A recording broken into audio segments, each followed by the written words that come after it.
Olá, olá pessoal, tudo bom? Galera, é o seguinte, hoje vamos falar sobre a unidade 5, sobre ácidos nucleicos e vitaminas. Pensei em fazer um slide menor, um vídeo menor, porém nós temos aqui um assunto bem extenso. Os dois assuntos são extensos, estão todos lá no livro de vocês também, ok? Aqui é apenas um complementozinho. Falando sobre os ácidos nucleicos. Bem, vamos lembrar que quando a gente falar de ácidos nucleicos, eu vou estar falando do DNA e do RNA. Não vamos esquecer disso. Então, toda vez que a gente falar de ácidos nucleicos, vamos estar falando do material genético. E vamos falar um pouquinho de cada um deles, né? O DNA é uma sigla para ácido desoxirribonucleico e o RNA para ácido ribonucleico. As principais funções dos ácidos nucleicos, em geral, é a questão de armazenamento, transmissão de caracteres hereditários, controle de atividades celulares e síntese proteica. A síntese proteica fica principalmente para o RNA, tá? O DNA fica para as outras daqui no caso, armazenamento, transmissão de caracteres adquiridos, controle de atividades celulares. Vamos falar um pouquinho das estruturas. Os ácidos nucleicos, eles são formados por nucleotídeo, esse aqui. Os nucleotídeos, eles são compostos por um ácido fosfórico, um tipo de açúcar, que vai diferenciar de DNA para RNA, e uma base nitrogenada, que também vai se diferenciar. Diferença entre eles. O DNA e o RNA, eles vão se diferenciar lá naquele açúcarzinho que eu falei, né? Que é um tipo de pentose. E as bases nitrogenadas também vão ser diferentes. O ácido fosfórico, por sua vez, ele vai ser igual nos dois. O açúcar presente nos ácidos nucleicos, ele é uma pentose, que pode ser desoxirribose, tá? Que é no caso do DNA. E aí, por isso que esse nome de ácido desoxirribonucleico. E ribose, que é no caso do RNA, por isso o nome ácido ribonucleico. Uma outra diferença entre eles estão nas bases nitrogenadas. Elas podem ser 5 tipos diferentes de bases nitrogenadas. Vamos lembrar delas, hein? São adenina, guanina, citosina, timina e uracila. Sendo que existe as exclusividades. A timina, ela é exclusiva do DNA. O DNA, ele tem adenina, guanina, citosina, timina. Não tem uracila. O RNA já tem como exclusiva a uracila. Então, eles vão ter adenina, eles vão ter guanina, citosina e uracila. O RNA não tem timina, ok? Além de todas essas diferenças que eu comentei agora sobre o açúcar, né, que é a pentose, e sobre as bases nitrogenadas, a gente também vai ter uma diferença na estrutura, tá? O DNA, olha aqui, eu sei que esse desenhozinho não é igual ao meu, eu sei que eu faço melhor, mas vamos lá. O DNA, ele é formado aqui por uma dupla hélice, tá? Uma fita em hélice, ó, são 2 fitas, e o RNA apenas por uma fita. Eu queria que vocês reparassem numa coisa, em relação ao DNA. As bases nitrogenadas, ó, as cores estão aqui, ó. Então, essas cores aqui se referem às bases nitrogenadas.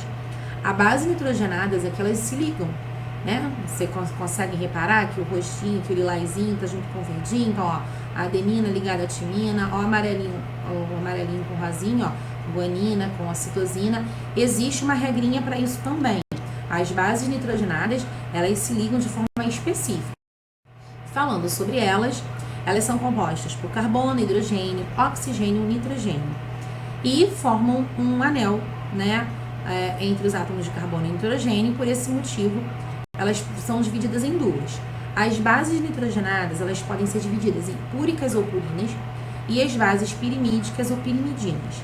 As púricas, elas têm 2 anéis de carbono e de nitrogênio.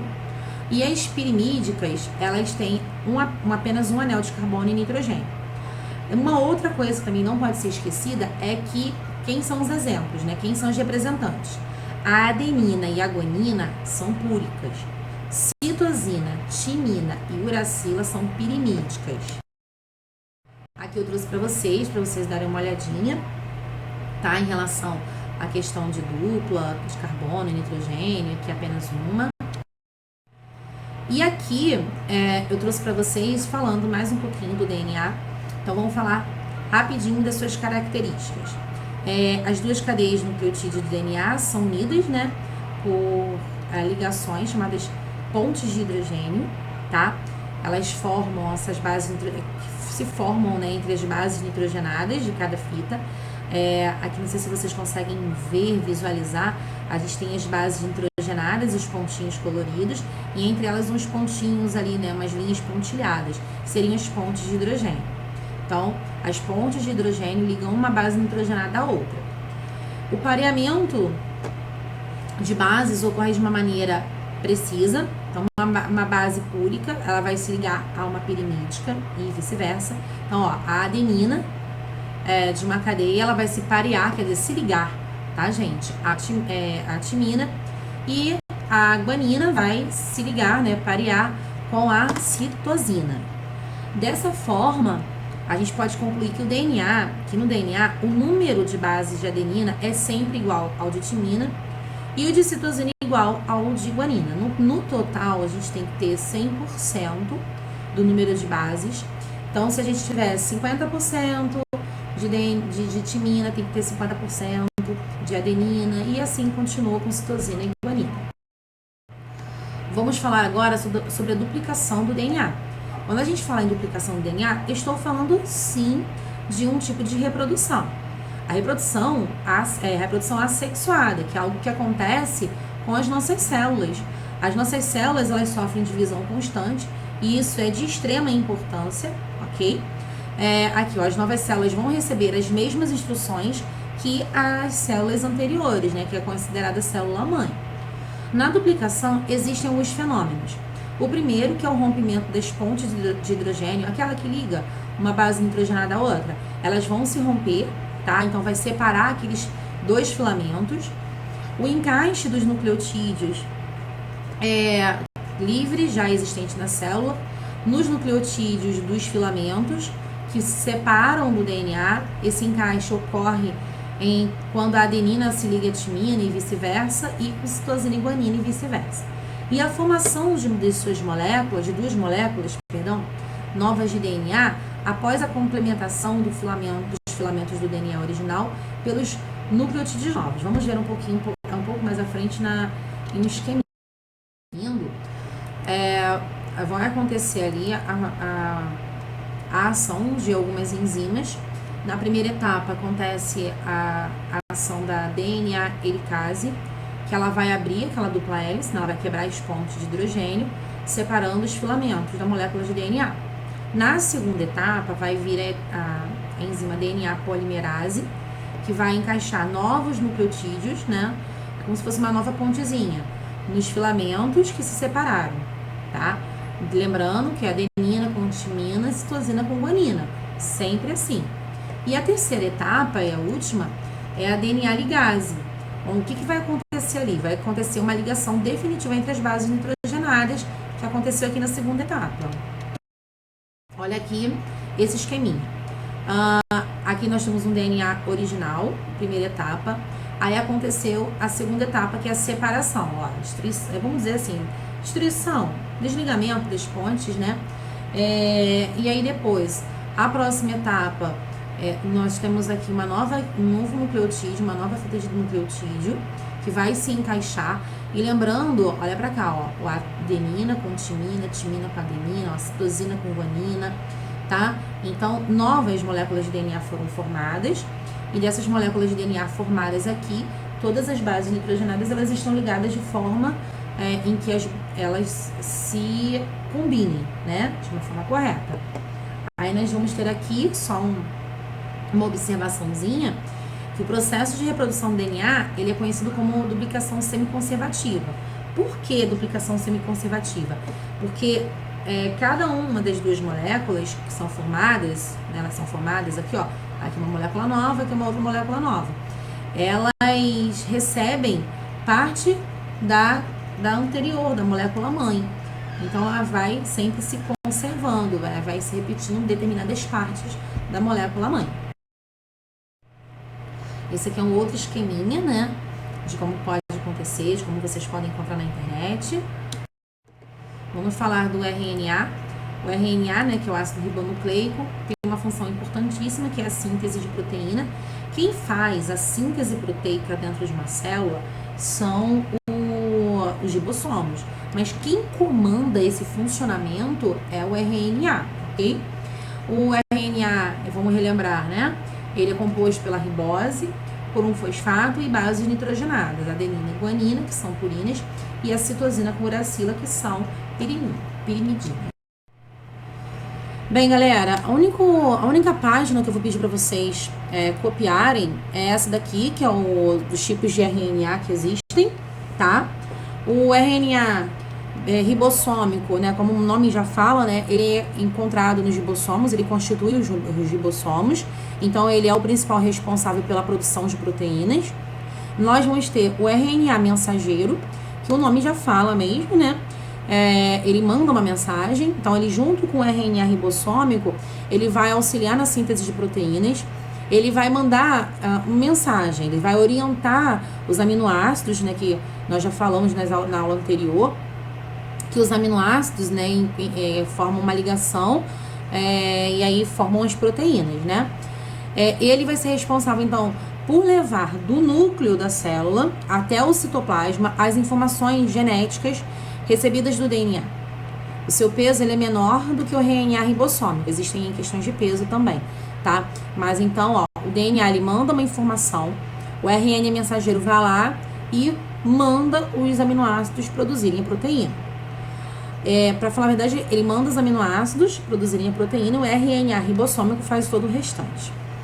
O RNA transportador, né, todos eles, o nome já fala alguma coisa. Ele indica que sua função é transportar moléculas, tá, de aminoácidos que vão ser utilizadas na síntese de proteínas. Ele transporta essas moléculas até os ribossomos, onde vai, né, o local em que vai se unir e formar as proteínas. Comparando com os outros, ele é o de menor peso. O RNA também se transcreve, ele também precisa de novas fitas. A formação, né, da molécula de RNA é praticamente o mesmo da duplicação do DNA. Só que agora vamos lá, a molécula do RNA ela é bem menor do que a molécula do RNA é menor do que a molécula de DNA.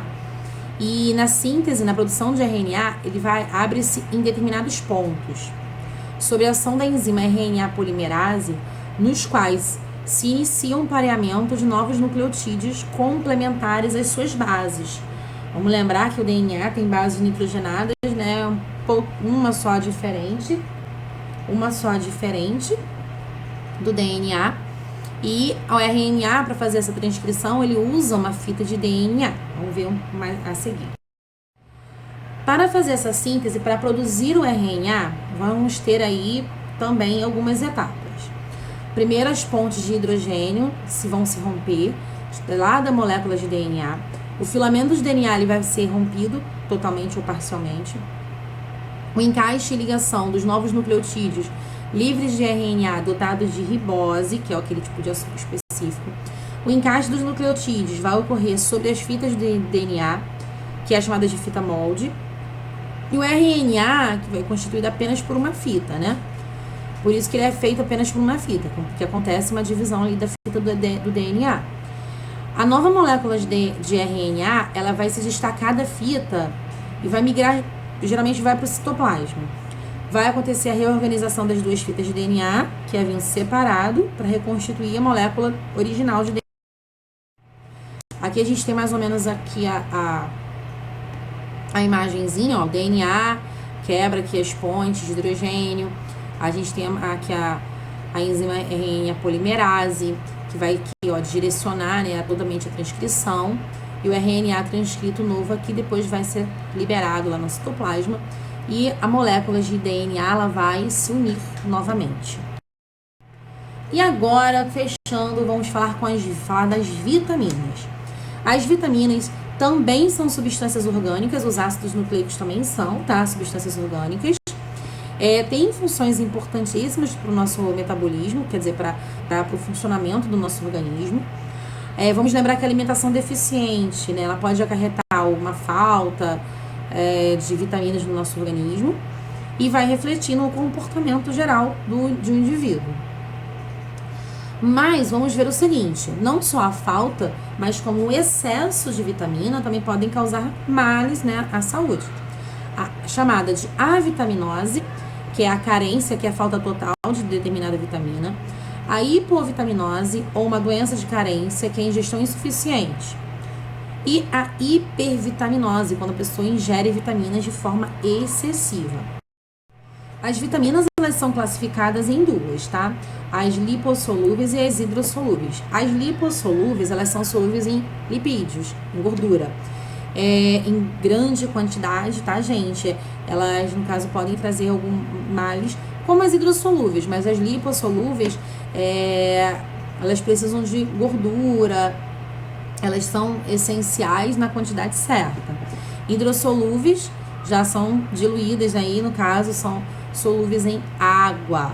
Aqui tem algumas representações, né? Exemplos de lipossolúveis, as vitaminas D, E, K e A. E as hidrossolúveis C, P e o complexo B. Galera, no livro de vocês tem uma tabela falando sobre vitaminas, onde elas são encontradas, ok? Eu não trouxe elas pra cá porque tem no livrinho de vocês, todo mundo tem livrinho, né? Então, vamos fazer os exercícios das páginas indicadas e vejo vocês mais tarde. Beijinhos, fiquem com Deus.